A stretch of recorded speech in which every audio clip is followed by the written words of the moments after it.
Hi friends, அனைவருக்கும் வணக்கம். இப்போ நம்ம வந்து லைஃப் ரேடிங் சம்மந்தமாக பார்த்து கொண்டிருக்கிறோம். நேரடியாக வந்து என்ன மாதிரி ரேட் பண்ணுறேன்ற விடயங்களை பார்த்து கொண்டிருக்கிறோம். இதுதான் வந்து பார்த்தீங்கன்னா தெரியும், நான் சிஎஸ்சியுடைய பிளாட்ஃபார்ம். இதுக்குள்ளே நீங்கள் உங்களோட யூசர் நேம் பாஸ்வேர்டை இன்சர்ட் பண்ணி உள்ளுக்கு நீங்கள் ஓகே ஆகிக்கொள்ளலாம். இலங்கையோட மார்க்கெட் ரேட் வந்து ரேடிங் வந்து 9:30க்கு தான் தொடங்கும். நீங்கள் 9:30க்கு லாக்இன் ஆகலாம். இந்த ரேடிங் வந்து 2:30 வரைக்கும் உங்களுக்கு இதில் பார்க்கக்கூடியதாக இருக்கும். இதில் வந்து நீங்கள் வாட்ச்ன்ற விடயம் வந்து நான் ஃபர்ஸ்ட் வீடியோவில் நான் போட்டிருக்கிறேன். இதில் அடுத்தது மார்க்கெட் சம்பந்தமான விஷயங்கள் வந்து இதில் பார்க்கக்கூடியதாக இருக்கும். இதில் வந்து உங்களுடைய ஸ்டாட்டிஸ்டிக்ஸை வந்து நம்ம பார்க்கலாம். இதில் வந்து ஒவ்வொரு கம்பெனி இருக்குத்தானே, இதில் தனியாக வந்து நீங்கள் கிளிக் பண்ணிங்களாக இருந்தால், இப்போ ஏசி அசெட் ஃபினான்ஸ் கம்பெனியை செலக்ட் பண்ணிங்களா இருந்தால் அதனுடைய ஷேர்ஸ் என்ன மாதிரி போய்கொண்டிருக்கின்ற டீட்டெயில்கள் வந்து, அடுத்தது கடைசி எவ்வளவு சேல்ஸ் நடந்துக்கு, ரேடிங் ப்ரைஸ் எவ்வளோன்ற டீட்டெயில் எல்லாம் வந்து இதில் பார்க்கக்கூடியதாக இருக்கும். அடுத்து ஏசிஎல் கேபிள் எடுத்திங்கன்னா பார்த்தீங்கன்னா தெரியும் என்ன மாதிரி ரேடிங் நடந்து கொண்டிருக்கின்ற விடயங்களை வந்து இந்த ஸ்டாட்டிஸ்டிக்ஸ் என்ற டீட்டெயிலில் வந்து பார்க்கக்கூடியதாக இருக்கும். அடுத்தது இதில் ஆர்டர்ன்னு சொல்லியிருக்கு, பை ஆர்டர் அண்ட் செல் ஆர்டர்ன்னு இருக்குது.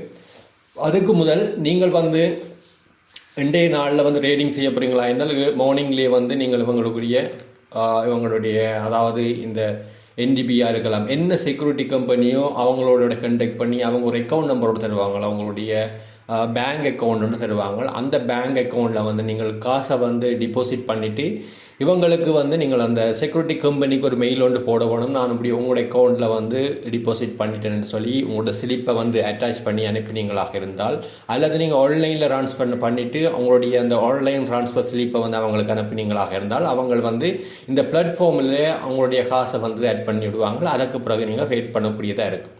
அது எங்கே பார்க்கலாம்னு சொல்லி சொன்னால், இந்த அக்கௌண்ட் ஸ்டேட்மெண்ட் ஒன்று இருக்குது. இந்த அக்கௌண்ட் ஸ்டேட்மெண்ட்டில் போய் பார்த்தீங்களாண்டா தெரியும். இதில் வந்து உங்களுக்கு வந்து பேலன்ஸ் வந்து சொல்லி காட்டும். 5,600 ரூபா இந்த அக்கௌண்ட்டில் இருக்குன்னு சொன்னால் இதை காட்டும். அதாவது நேற்று இருந்த பேலன்ஸ் இது பார்த்தீங்கன்னா தெரியும், 5,600 ரூபா. மிச்சம் நான் வந்து ரேட் பண்ணபடியாக என்னுடைய பேலன்ஸை வந்து இவங்க வந்து என்னுடைய அக்கௌண்ட்டுக்கு வந்து அனுப்பிட்டாங்க. பேங்க் அக்கௌண்ட்டுக்கு வந்து ஆட்டோமேட்டிக்காக வந்து ஸ்லிப்பில் வந்து ட்ரான்ஸ்ஃபர் பண்ணிட்டாங்க. ஆகவே ரேட் பண்ண முடியாது. இனி நான் ரேட் பண்ண வேண்டுமாக இருந்தால் திரும்ப இந்த பணத்தை வந்து நான் இவங்களுடைய பேங்க் அக்கௌண்ட்டுக்கு திரும்ப ட்ரான்ஸ்ஃபர் பண்ணி அனுப்பின பிறகு இந்த பேலன்ஸ் வந்து இதில் பார்த்தீங்கன்னா தெரியும், 5,500 அல்லது 10,000. நீங்கள் 10,000 ரூபா டிபாசிட் பண்ணால் 10,000 காட்டும், அல்ல 1,00,000 டிபாசிட் பண்ணிங்கன்னா அந்த 1,00,000 ரூபா வந்து உங்களுடைய அக்கௌண்ட்டில் வந்து காட்டும்.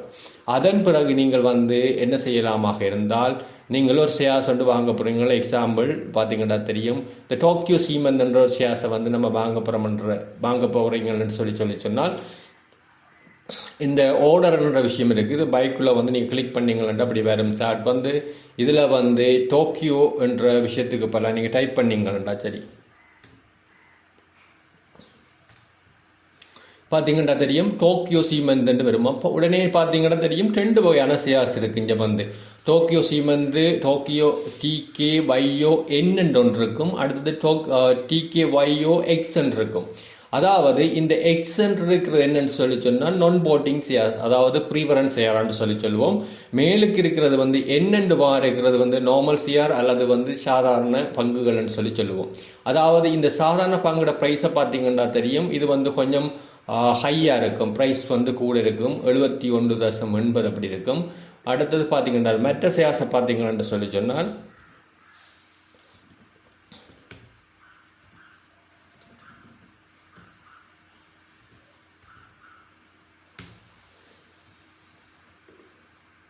மற்ற ப்ரைஸை பார்த்தீங்கன்னா 60 ரூபா போய்கொண்டிருக்கும். ஆகவே அதை விட கொஞ்சம், அதாவது சாதாரண பங்குகளை விட முன்னுரிமை பங்குகள் வந்து விலை குறைந்ததாக இருக்கும். இந்த எக்ஸன்ட் சொல்லி இருக்கிறது வந்து முன்னுரிமை பங்கு, என்னென்று இருக்கிறது வந்து சாதாரண பங்கு, அதாவது நான் போட்டிங் ஷேரைத்தான் சொல்லுவாங்க எக்ஸ் என்ற பங்கு.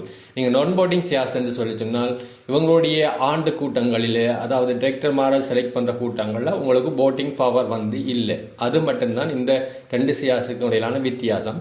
சில வேளைகளிலே ஆண்டு பங்கு லாபங்கள் கொடுக்கும்போது இந்த டோக்கியோ எக்ஸுக்கு, அதாவது சாதாரண பங்குக்கு வந்து பங்கு லாபங்கள் கொஞ்சம் அதிகமாகவும், இந்த முன்னுரிமை பங்குன்னு சொல்கிற பங்குகளுக்கு வந்து பங்கு லாபம் குறைவாகவும் இருக்கும். முன்னுரிமை பங்குகளுக்கு பங்கு லாபம் வந்து இந்த கம்பெனினால் ஒரு ஃபிக்ஸ் பண்ணப்பட்ட ஒரு விடயமாக இருக்கும். ஆகவே சாதாரண பங்குக்குரிய லாபம் வந்து அவங்க வந்து டிரெக்டர் போர்ட்டில் தீர்மானிப்பாங்க, இத்தனை % பங்கு லாபம் கொடுக்கலாம்னு, அதன்படி வழங்கக்கூடியதாக இருக்கும்.